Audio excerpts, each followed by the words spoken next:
Welcome to another divorce TV show, and today we've got for you, expert divorce coach Jonathan Burston, and Susan Cowe-Miller will be sharing stories with us, hopefully positive ones, and we will end with a healing from Olivia Djouadi.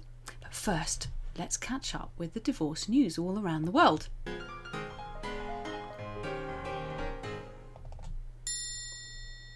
Let's start with the Mail Online, where they're saying, and this is great news, US divorce rates have hit a 50-year low because people are more selective about their spouses, and couples who marry older are staying together longer. The census data analysed by the Institute for Family Studies shows that out of every 1,000 marriages in 2019, only 14.9 ended in divorce, the lowest level since 1969. It continues a long-term decline in divorce rates from a peak in 1980, and initial data from 2020 suggests that the trend is likely to continue this year despite the pandemic and lockdowns that many predicted would push couples to split. I think that what we're seeing is marriage is becoming more selective, said W. Bradford Wilcox, a senior fellow at IFS and a professor of sociology at the University of Virginia. They are more educated, more affluent and more religious than the general population at large, and they are also older than people who got married, say, 30 or 40 years ago. All those traits reduce the risk of divorce, he added. The drop in the divorce rate is likely to continue in 2020 despite the pandemic, IFS Research Director Wendy Wang wrote. According to data from the American Family Survey, a majority of married Americans, 58%, said that the pandemic has made them appreciate their spouse more, and half agree that their commitment to marriage has deepened. Wilcox predicted that divorces would decline sharply in 2020 before rising next year, as people who were unable to get a divorce during the pandemic seek a split. Ultimately, he believes the economic shock of the pandemic will drive divorce rates even lower over the next decade or so. That's what we saw in the last Great Recession, he said. Since the Great Recession, people have become more cautious about family life in general and divorce specifically. Now we're moving to the UAE. So, major overhaul of UAE inheritance and divorce laws unveiled. So the United Arab Emirates government has made changes to personal and family law which take effect immediately. According to local newspaper The National, on the 7th of November the government unveiled the changes which will see quite a radical shake-up from the previous regime. Under the newly introduced laws, the traditional separation and division of assets during a divorce will be scrapped, especially for expats. If a foreign couple married in their home country but then decide to divorce in the UAE, the laws of their country of origin will apply. Previously, they would have needed to petition for their case to not fall under UAE law. The legislative changes apply to inheritance as well. Up until now, families saw the assets of their loved one divided according to Sharia principles, which created difficulties for expats, as it often resulted in an unequal division between men and women. And finally, let's go to India. The headline reads, "Getting divorced should be normalised so that people don't stay in unhappy marriage." Now, Jinya Patel always dreamt of finding a suitable life partner and wanted to live a happy married life. However, when she got divorced, she realised that she had to face some negative reactions from others. Now she works hard to grow professionally and firmly believes that staying happy and taking care of one's mental health is more important than living up to the expectations of society. Couldn't agree with you more. "I knew that being divorced was not accepted in the South Asian community," she says, "but I was completely naive to the negativity I was about to receive. Since getting divorced, I've been labelled things such as second-hand and damaged goods and told that no one will want to marry me again due to the divorced label I now have attached to me. At no point did the same community commend me on the bravery it takes to walk away from a marriage. No one gets married thinking they'll get divorced. It's a promise you wholeheartedly make to stay together through thick and thin.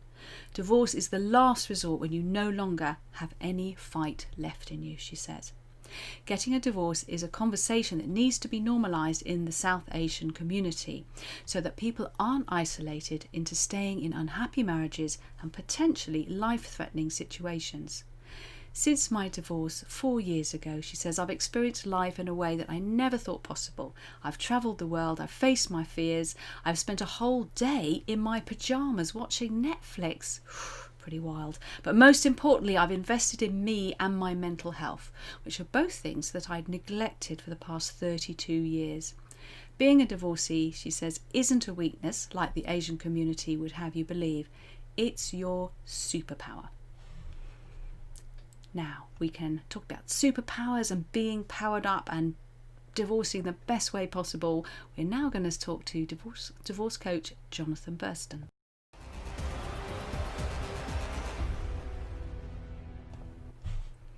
Welcome, Jonathan. Hi, Susie. Great, thank you so much for being on the show. And on that note, the story I've just told, she's talking about what she's done after divorce. So most people would think that you as a divorce coach are very much concerned with what's happening right now, the nitty-gritty. But in fact, is that true? Should people be looking beyond the divorce when they're working with a divorce coach like yourself? I'd say actually it's the first thing to do. I know that sounds odd, and generally most people just focus on actually just trying to get through the divorce process and managing the challenges that they're going to face. But actually, the first thing you need to do is actually work out what life looks like for you as an individual after divorce. And the reason for that is that it allows you to create the path, create the vision, understand who you are and what your values are. And that allows you then to navigate the divorce process in a much easier way because you know what life's going to start to look like afterwards.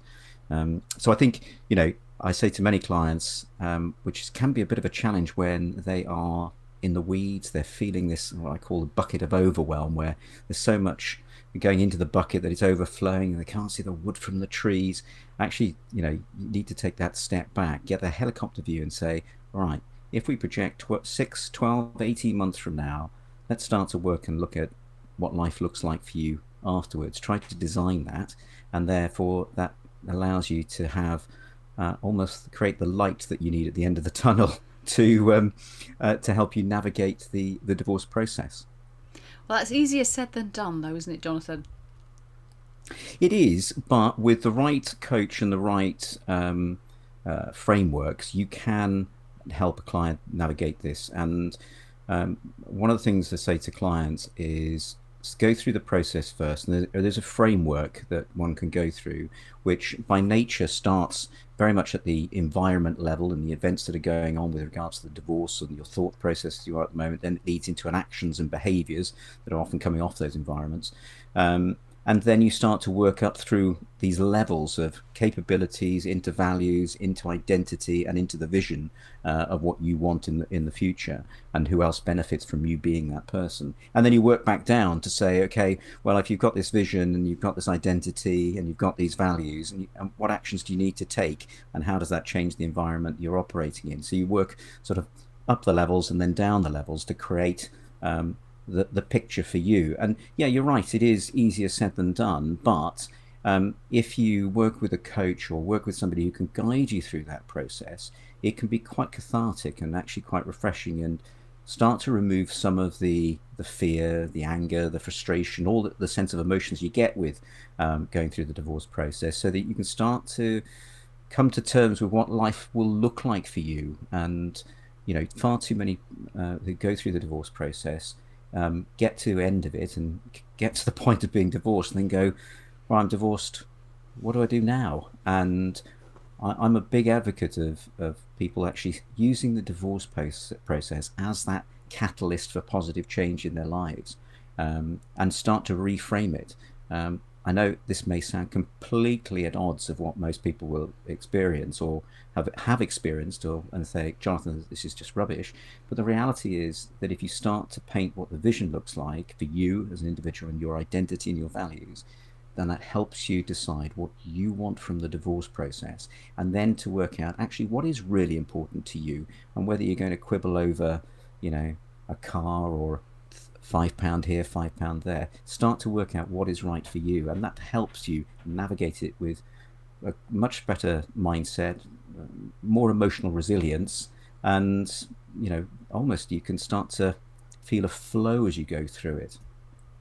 I totally agree with what you're saying about particularly the values, because people don't always show their best side under the pressure of divorce, and it is absolutely vital to be reminded. Sometimes we all need help to be reminded, is this really the person we want to be, or where are we going with this? Because as you point out, a lot of people after the divorce, it's almost like they don't want to let go of it, because that's become their identity almost, and they don't know who they are. So that must be amazing to work with people who are in such a fascinating stage of their life, and where perhaps it may be the first time they've ever thought about what they want and who they are and what they want to create in their lives. Yeah, it's quite liberating actually, and from a coach's perspective, very fulfilling to see clients make that shift change. And that shift change can come quite quickly for clients if they work through the process. And I think it's important to remember that often when we're married, our identity becomes associated with that marriage, and we lose that individuality often that we came into the marriage with, because we were single and then in a relationship, and we had a sense of an identity. As time goes on, those identities from both partners start to morph into one, and then when you start to go through that separation and then into the divorce process, you start to say, well, who am I, and what is my identity, and what are my values? Because invariably you've been together, and you're now trying to unweave this and to understand, was that really me in the marriage? Is that truly who I want to be? And if you start to focus on the values and your identity, who you want to be, and start to paint that vision for it, then it becomes much more around, okay, now I know who I am. I can anchor myself to these areas, and then I can help me navigate the divorce process. And I think part of that then needs constant reinforcement. It's not just a sort of one and done approach. You have to do that constant, almost reaffirmation of that, to remember actually on a daily basis as you go through the divorce process and also beyond, that actually this is who I want to be and this is who I can become. And that allows me then not to get bogged down into the weeds of somebody sends you a text that would trigger a particular emotion in the past. You can actually start to say, okay, I'm going to take a step back from it, and is that really important, and do I need to just push that away and not let them impact me as much as they would have done in the past, because I now know who I am and what I stand for and where I can see my life leading beyond the divorce process. And of course, what I love particularly about this is that it also makes it more possible for people to use and access dispute resolution effectively, because unless they are able to deal with those triggers and to have a bigger view of their life, that's going to only massively positively impact on how smart they can be in the way they divorce. They're not going to be pushed around by circumstances. And I'm interested because your business called Fearless Divorce. That's right. That's right. I got that right. Good. And tell me where that came from. Oh, it was one of those things when I was starting to think about a name for the business, of what did I want to conjure up in one word that allow people to get an understanding of what the business identity meant for them. And the nature of divorce, as we all know, is that we feel we're either it's being done to us or we're doing it to somebody else. But it doesn't mean that you have to be almost a bit part to the process. It doesn't have to be dominated by one party. Both parties can play an important role in the divorce process. And for those that feel as though they are often the weaker party, I wanted them to demonstrate actually that they could be fearless going into the divorce process and come out the other side ready to face with courage what life looked like afterwards. So the word fearless was the one that sprung to mind as after having all sorts of different words to try and emphasize what I was trying to get across to clients, that you can be fearless in this, and you don't need to be fearful going into the divorce process, because we only learn about it generally when we go through it. We can actually take control of it, and with the right guidance and the right support, you can use it, and I've said this many times, and you'll have heard me say this many times, as a catalyst for positive change in your life. You don't have to let it ruin your life. I know many people will disagree with me, but that's an attitudinal aspect that you can change, and many of us have got many years ahead of us to live a fantastic life, whatever that looks like for us. And why wouldn't you want to do that, as opposed to wallow in something that is, you don't have to carry it as a ball and chain around your ankle. You can release that and start to live a positive life once the divorce process has been completed. Because you didn't let it ruin your life, did you? No, I didn't. Whether my ex-wife would agree with me would be a different matter. But the point that we tried as we went through it was to very much do it from a positive state, and we agreed we'd never argue in front of the children, and we went down a very positive route. It takes hard work. You've heard me say this before. It's not easy. I'd be foolish to say it was easy, but when you come out the other side of it, you have choices in your life, like everything, and you can make a decision about do you want to carry that with you, and the negativity associated with it, and become one of the usual war stories we hear of, taken to the cleaners and so did this and so did that, or do you actually want to do something different? And the clients that come to work with me want to do that thing that is different, and actually want to come out at the other side and use it as that catalyst for positive change in their lives, so that they can become stronger, mentally fitter, much more resilient, and actually go back to who they perhaps once were, or who they want to be. And this is the opportunity to do that. So you can use it as a step change in your life if you want to do it. And not everybody wants to do it, and that's up to them. But there are many who obviously want to look at doing something that moves them forward with their lives, and there are coaches can help them do that, and provide them with new perspectives to use it as a launch pad. And of course, you're going to put some links on this when it's live on the different platforms, so people can find out a bit more. And for those who are watching, Jonathan's also going to be one of the experts on the Divorce Financial Workshop in January, which I'll be giving you a QR code to later on. And yeah, thank you for that. So it'll be great to have you on the workshop. Speak to you very soon, and thank you so much, Jonathan. Yep, so we'll have Jonathan and many other fantastic experts on the Divorce Financial Workshop, 21st of January.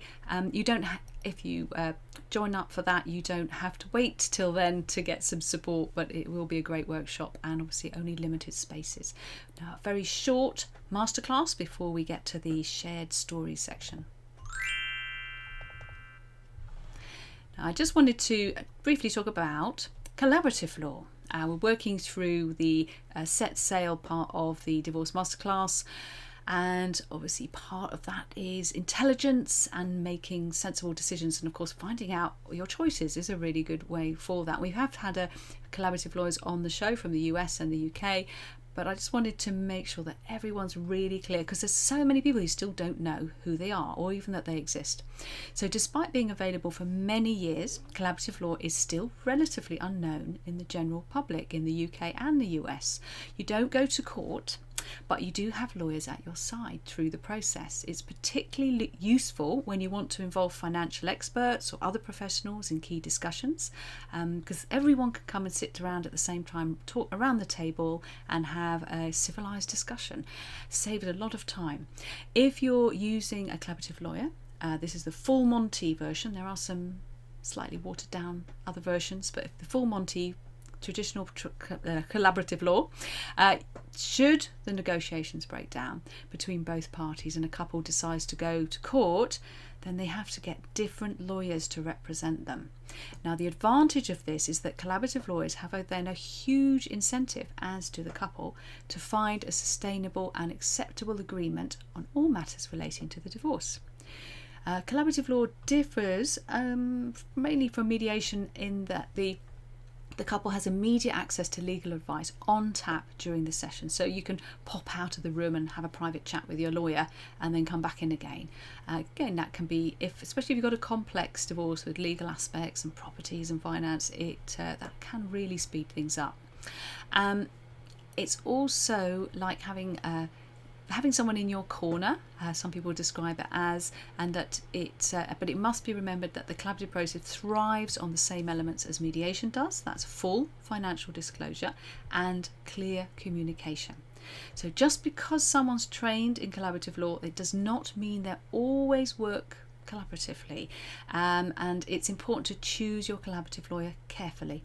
Make sure they share your commitment and passion to the positive outcomes of your divorce, and also it may be that you're not legally married, even more important to get a peaceful resolution if you're being cohabiting, and you can use collaborative lawyers to help you cut a deal through that as well. And it might be that your focus is like a strong parenting partnership agreement, or being comfortable that the final financial settlement is fair. You're in charge of your divorce, not the lawyers. You can contact, of course, some collaborative lawyers direct through our divorce directory, and we've got on the workshop, we've got a live collaborative lawyer who you'll be able to, Lorraine Toll, you can talk to her, ask her questions, and she will be there on the workshop for you to speak to. Now let's go to shared story with Susan Cowe-Miller.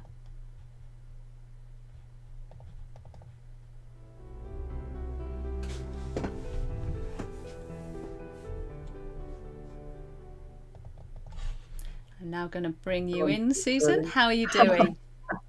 I'm doing fine, desperate to speak.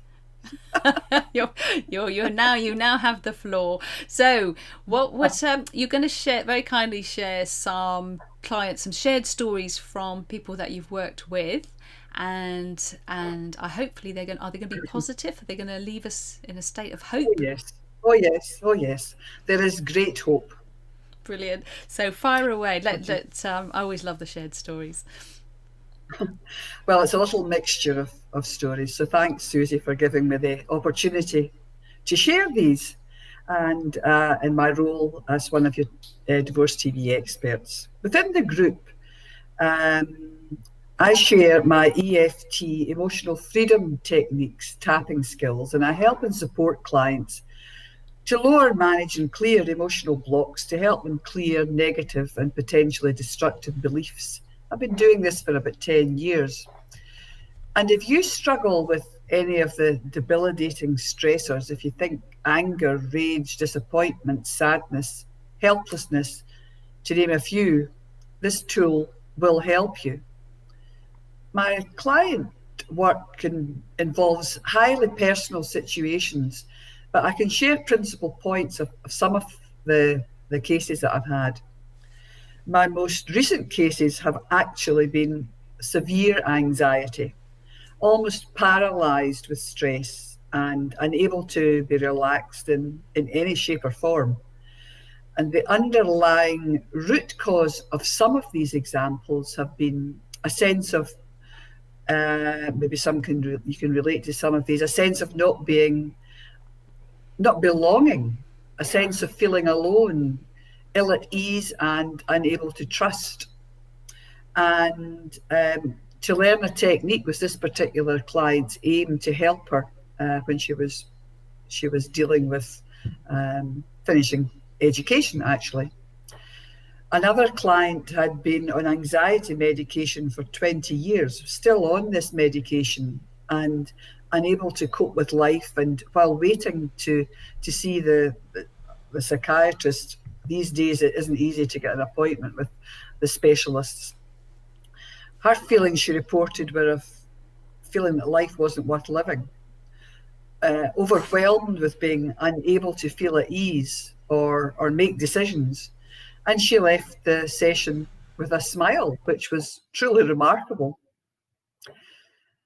I had a client who's moved on from a very controlling marriage where weight gain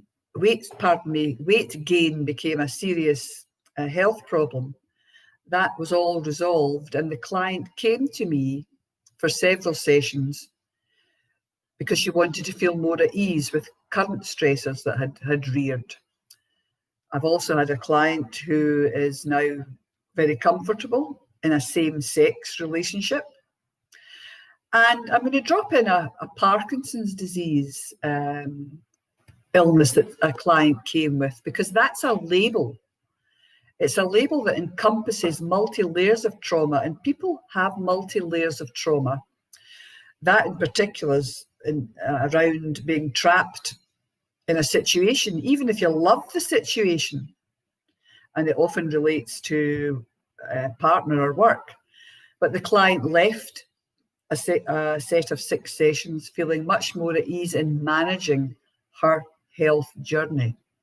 So I work with the mind-body connection. Another client came very stressed out and had a shoulder problem. And many medical routes had been gone down, and feelings of despair and a much lowered self-belief. That's what she was struggling with. When we resolved the problem, it turned out to be a family abusive memory, which was the culprit. And some of these client scenarios were resolved over a block of sessions. But these physical ailments are massively stress, anxiety, fear-based. Me and my stuff, my first marriage ended pretty impressively. I wrote the story. It was revolved around, at the end, alcohol, divorcing, drugs, not drugs, death. You know, it was obviously still hitting a nerve here. But there's other offerings in the book that I wrote about it because it had such an impact on me. I intuitively knew I needed to heal emotionally. So I finished 30 years as a primary teacher, and here I am sharing EFT. And it's a special technique which I'll be dropping links in later. So I work with women, men, teenagers who want to resolve a stressful situation. So thank you, Susie. So those lovely stories that you've told and the number of people you've been able to help, and obviously all of those situations are things that people who are in a divorce situation can also have, but I guess one of the biggest ones is the stress. What would be it's always a delicate area when it comes to stress, especially when you've got people who are taking medication. Would you say that what's the sort of the core message for people? Because I'm often worried how quickly they jump to the medication with the stress of divorce, and sometimes it's not as easy to get off as it was to get on. To pass comment about that, I'm fairly middle of the road about that. As a short term, months, rather than this lady was on for, she was in a state of numbness. It's far too long. It was totally screwing her up. But I'm not saying that it's a bad thing. It's very personal, but it's not a crutch to hold on to for more than a few months. I'm half of me's a quick fix, half of me's but finding tools and meditations and wonderful calming. That time needs to be taken to take the time to test out other tools as well. Yeah, I think that's brilliant advice. Try different things and find what works, so that you don't have to rely on the sort of hopefully short-term crutches that which sometimes are necessary, but that shouldn't just be that's it. There's a lot out here. Yeah. A lot out here. Yeah, brilliant. Thank you very much, Susan, and I hope to see you soon doing some healings at a later date. Bye bye. And a very quick roundup, just a little bit of news of events. We've got the workshop that's coming up on the 21st of January, and that QR code will take you there. Limited spaces, so don't wait too long. And we've got collaborative lawyers and healing, and Jonathan's there as the divorce coach, so it's jam-packed full. Now we're going to calm ourselves down, and we're going to meet Olivia and have a healing.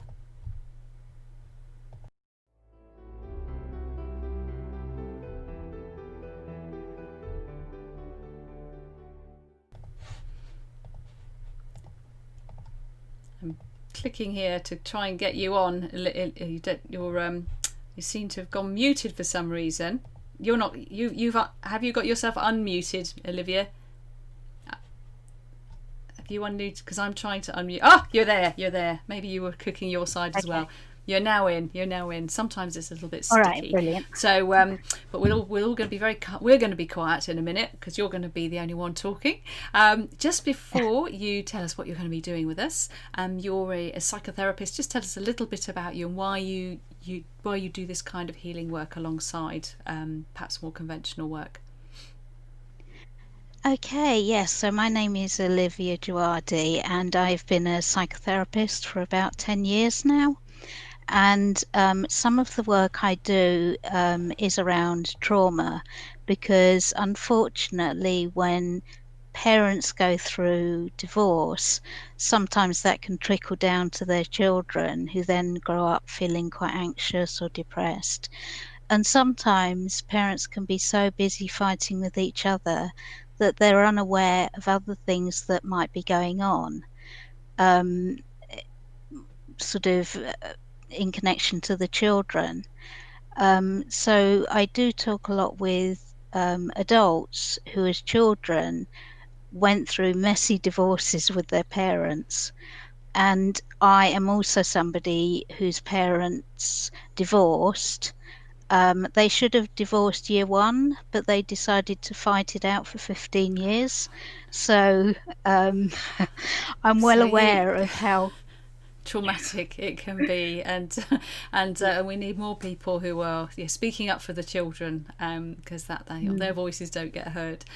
So the healing that you're going to be doing, because your average psychotherapist doesn't do what you're about to do with us, do they? Well, some do use this technique, but others don't. And I think that some of the reason that others may not use it is because it actually sounds so simple, because it's a breathing technique. And some of you listening right now might think, hang on, I've been breathing all my life. I think I've got that one down. And we do all know how to breathe. But it's the rate that you're breathing that can also make a lot of difference, and it can make a lot of difference in all sorts of areas. So when you are taking slower breaths, it can also increase your patience. And some of you might have found this during lockdown because you've been having to teach your kids at home, and patience has really been needed during some of those days. Brilliant. So I'm going to get everyone to sit comfortably now, and I'm going to move on so that we give you all our attention, and then let me know when it's ended. And please do put I'll be letting you know where the show is, pop links so people can find out more, and that would be really helpful. Okay, brilliant. Thank you.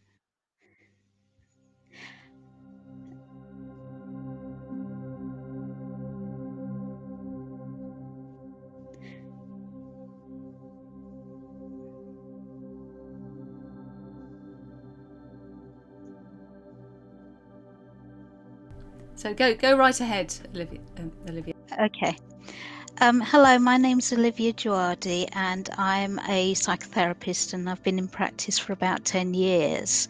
I was introduced early to divorce, not because of my own marriage, but by my parents' marriage.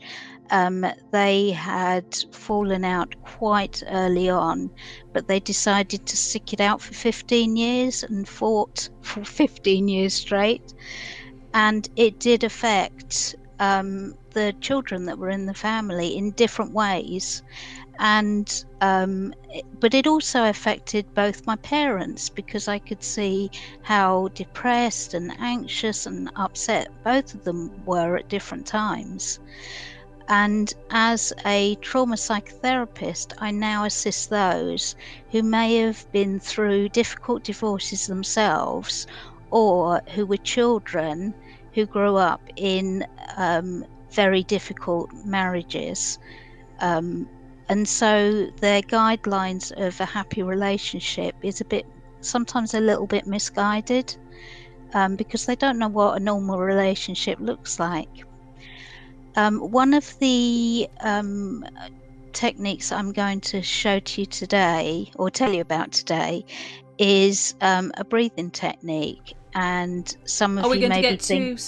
Sorry to interrupt. We are going to get to experience it, aren't we? You're actually going to do it Oh, with yeah. us. Because, that's Yeah. why the music's in the background. So, if you can start that would be wonderful. Thank you, Olivia.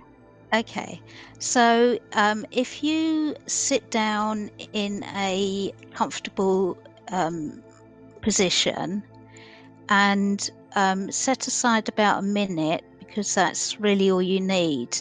You can do this standing up, but it's best to do it sitting down. And you may need to do it standing up if you're in a meeting or something, if you're going to go into a meeting. So sit down, have a straight back so you have got good posture, because when you're going to take deep breaths, it helps your body if you're sitting up straighter. So what we're going to do is we're going to start taking some deep breaths, and we're going to breathe in for 5 seconds and breathe out for 5 seconds. And we're going to repeat that 6 times, which can happen within 1 minute. So what we'll do is we'll start that now. What I'll do is I'll count so you can know how many. So if you take a deep breath in, then 1, 2, 3, 4, 5. Now breathe out. 1, 2, 3, 4, 5. Now breathe in again. 1, 2, 3, 4, 5. And breathe out again. 1, 2, 3, 4, 5. And breathe out again. Breathe in again, sorry. 1, 2, 3, 4, 5. And out again. 1, 2, 3, 4, 5. And breathe in again. 1, 2, 3, 4, 5. And out again. 1, 2, 3, 4, 5. And in again. 1, 2, 3, 4, 5. And out again. 1, 2, 3, 4, 5. And one last time. Breathe in again. 1, 2, 3, 4, 5. Breathe out again. 1, 2, 3, 4, 5. And what this does is it really slows the body down, and it can really help if at the end of the breathing exercise you say something really positive to yourself about yourself. So you could say, I am a strong person, or I am a capable person, or I am a competent person. So something that means a lot to you, if you repeat that to yourself afterwards, it will ingrain in you that special quality that you know that you hold close to you. And this is the exercise that I was going to bring today, and I'd like to explain a little bit about the exercise now. So some of the ways that it can help the body is that it can lower the amount of anxiety and stress that may be present at the time, and which means that your decision-making process can run a lot easier. And it also can increase the amount of patience you have. And sometimes it might be that you're going into a meeting about the divorce, or it may be that there's that difficulty of feeling between handing the children over to your ex, or even having them picked up again. So that can really help. Just have 1 minute in the car, just kind of breathe deeply.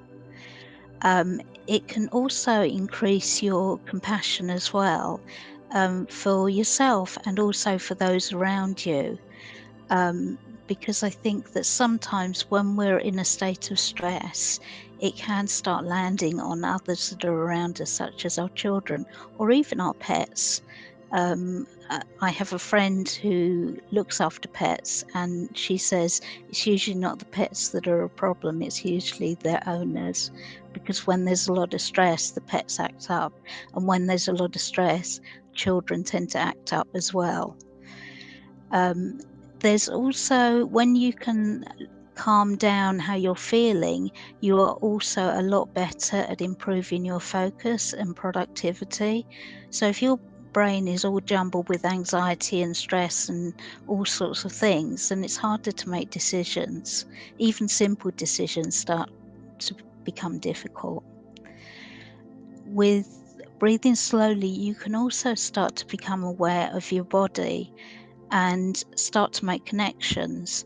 So you might start to realize, oh, after the meeting with my ex to sort that out, I always get a headache. So you might start making a connection between stressful events and headaches.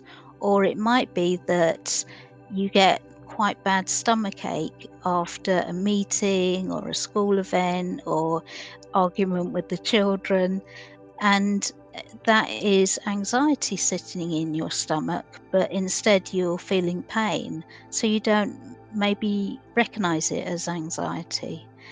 So there's all sorts of benefits to taking much slower breaths, and it also helps when you're doing something you really enjoy. It might be artwork, it might be the job that you have, it might be fun days out with the kids, or having a hobby. If you take some slower breaths during the things that you also enjoy, then you can take in more of what's going on so you can remember it. Because I think that when divorce is first happening or once it's over, it can be quite difficult to grasp onto those happy memories and happy thoughts because so much has come up. And so focusing on times when we're also in a good frame of mind while slowly breathing can be really helpful. I like that. I like that idea of taking the breath work, not just to deal with stress, but also to help you get more out of the happier moments as well. That's lovely. I've not thought of that before. That was lovely. It's a great practical exercise. Thank you so much, Olivia, for that. I really appreciate it. And please put links so people can find out more on the post. Bye for now. Yes, I will. So, on the battlefield of family separation, in the war of divorce, always make peace your weapon of choice.